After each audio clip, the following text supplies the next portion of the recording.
Welcome to Schooling. CBSE Class 9 Geography Chapter 5 Natural Vegetation. Natural vegetation. Natural vegetation refers to plant community which grows naturally without human intervention and is left undisturbed by humans for a long time. This is known as virgin vegetation. That means no help is required for planting the saplings or for growing the saplings.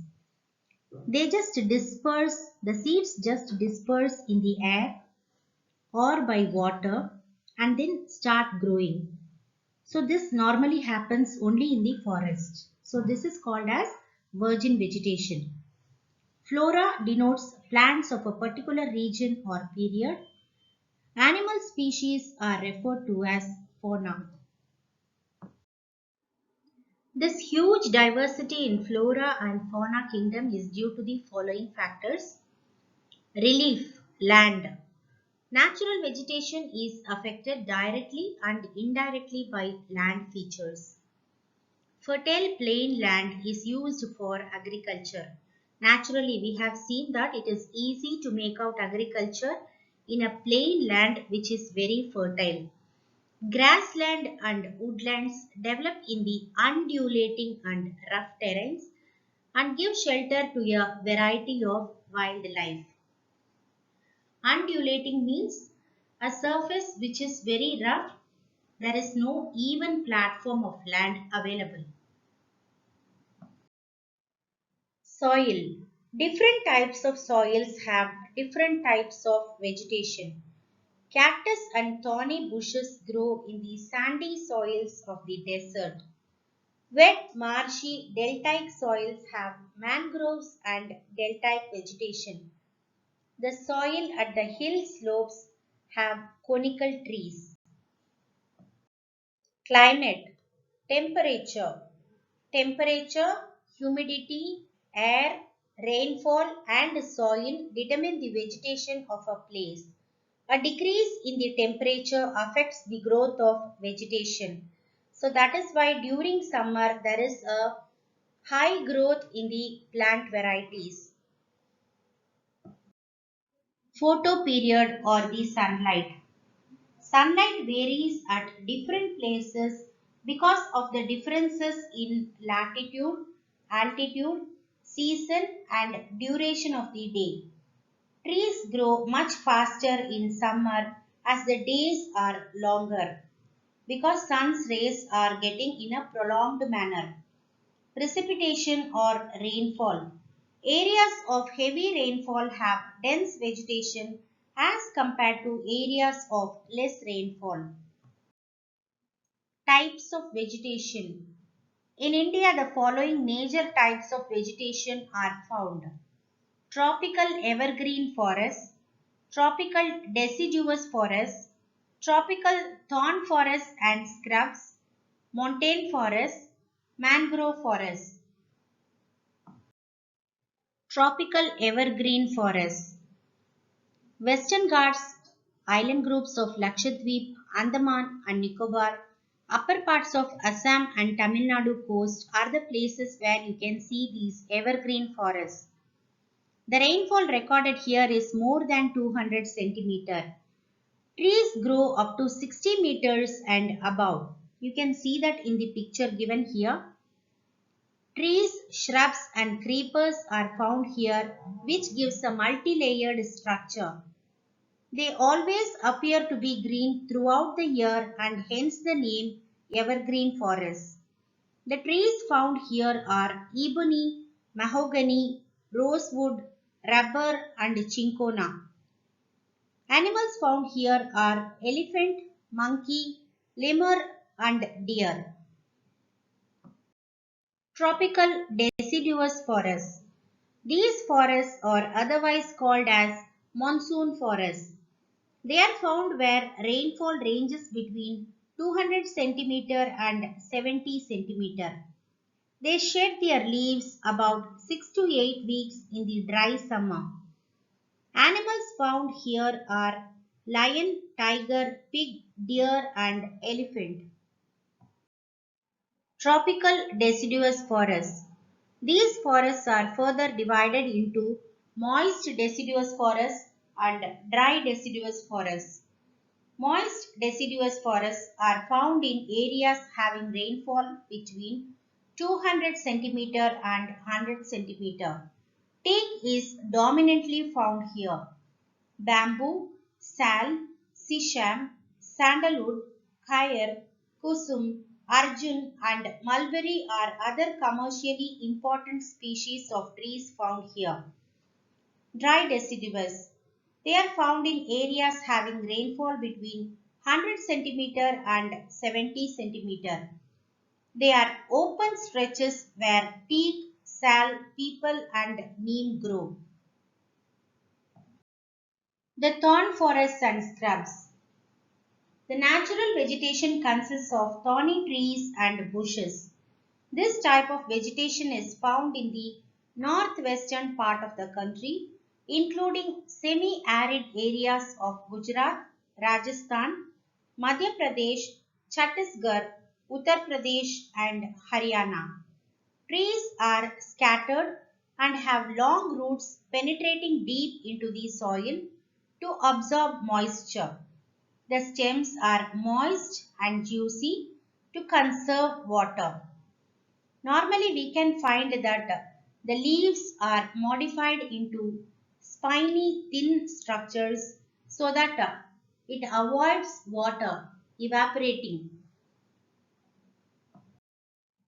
The thorny forests and scrubs leaves are modified into thick spine-like structures and they are very small to minimize evaporation. Acacia, palm, euphorbias and cacti are the main plants found here. Animals found are rats, mice, rabbits, fox, wolf, tiger, lion, wild ass, horses and camels. Montane forests. Montane forests are the forests found in the mountains. The wet temperate type of forests are found between a height of 1000 and 2000 meters. At higher altitudes, more than 3600 meters above the sea level, temperate forests and grasslands give way to the alpine vegetation. Montane forests. Alpine grasslands are used for grazing. Mosses and lichens form part of tundra vegetation at higher altitudes. Animals found here are Kashmir stag, spotted deer, wild sheep, jackrabbit, Tibetan antelope, yak, snow leopard, squirrels, shaggy horn wild ibex, deer, and rare red panda, sheep, and goats. Mangrove forests. Mangroves are trees that are found in tropical coastlines, rooted in salty sediments submerged underwater. The mangrove tidal forests are found in the areas of coast influenced by tides. There is accumulation of mud and silt. Sundari trees are found in Ganga Brahmaputra delta and provide hard timber. Royal Bengal tiger is found in these forests. Given is the picture of Sundari trees for you to know how Sundari trees will be. Sundari trees at Sundarbans National Park. That is why it got the name as Sundarbans as Sundari trees are found here in plenty. Wildlife. India is rich in its fauna. Elephants are found in the forests of Assam, Karnataka and Kerala. One-horned rhinoceros are found in Assam and West Bengal. Ran of Kutch is the habitat for wild ass and plenty of camels are found in Thar Desert. The natural habitat of the Indian lion is the Gir forest in Gujarat. Wildlife. Tigers are found in the forests of Madhya Pradesh, the Sundarbans of West Bengal, and the Himalayan region. Ladakh, which has freezing high altitude, is the home of yak, the shaggy horned wild ox, the Tibetan antelope, the baral or the blue sheep, wild sheep, and the kiang Tibetan wild ass. In the rivers, lakes, and coastal areas, turtles, crocodiles, and gharials are found. Pheasants, peacocks, ducks, parakeets, cranes, and pigeons are the bird varieties found here.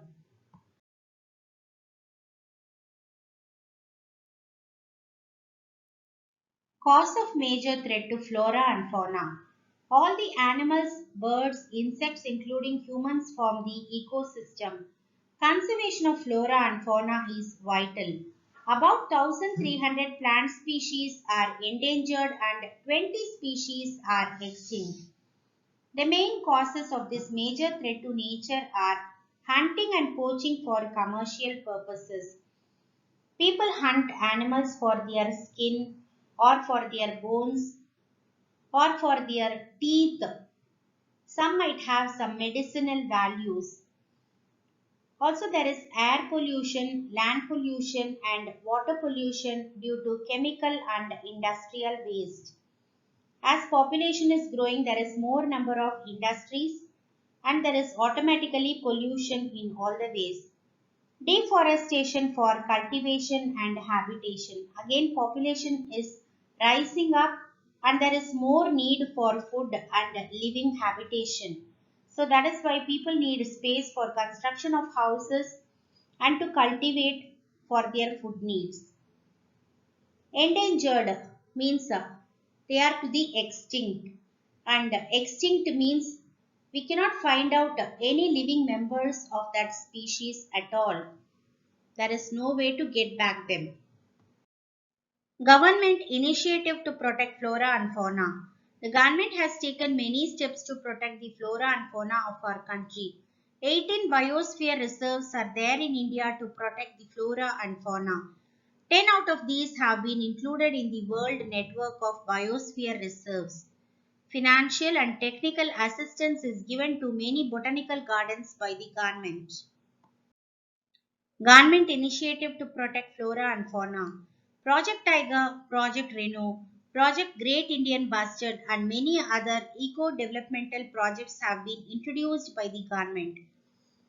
104 national parks, 544 wildlife sanctuaries, and zoological gardens are set up to take care of the natural heritage. So we have come to the end of this chapter. I hope you would have understood and enjoyed this chapter. For more videos on social science, sociology and economics, please watch Schooling on YouTube. Like, share, comment and subscribe Schooling. Thank you for watching this video.